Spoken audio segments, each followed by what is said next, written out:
আসসালামু আলাইকুম ওয়া রাহমাতুল্লাহ।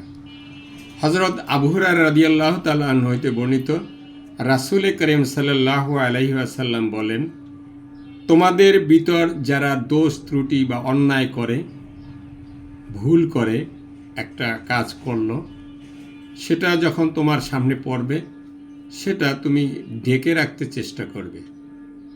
যদি তুমি ঢেকে রাখো তাহলে কি হবে? কিয়ামতের দিন আল্লাহ তাআলা তোমার যে দোষ ত্রুটি গুনাহ করেছো সেটা ঢেকে রাখবেন।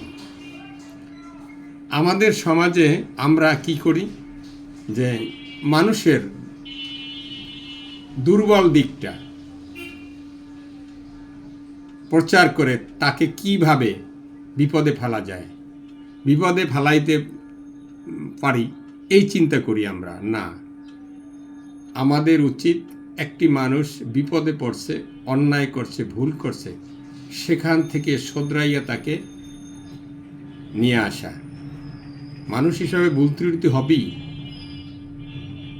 অতএব আমাদের উচিত এগুলোর থেকে বিরত রাখা, কারো পিছনে গীবাত না গাওয়া, গীবাত না করা, এটাই ইসলাম।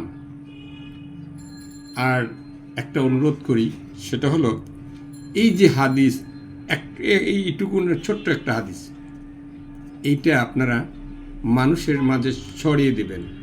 এটা যদি ছড়িয়ে দেন তাহলে কি হবে? এখান থেকে একটি মানুষও যদি নিজেকে শোধরাইয়া ফিরে আসে, সে যদি নিজে ভালো হয়, নিজেকে ফিরিয়ে আনে, এর যে সওয়াবটুকু আপনি পাবেন, আমিও পাবো আশা করি। এই জন্য আমি যতটুকুন জানি, আমি অনেক কিছু জানি না, কিন্তু যতটুকুন জানি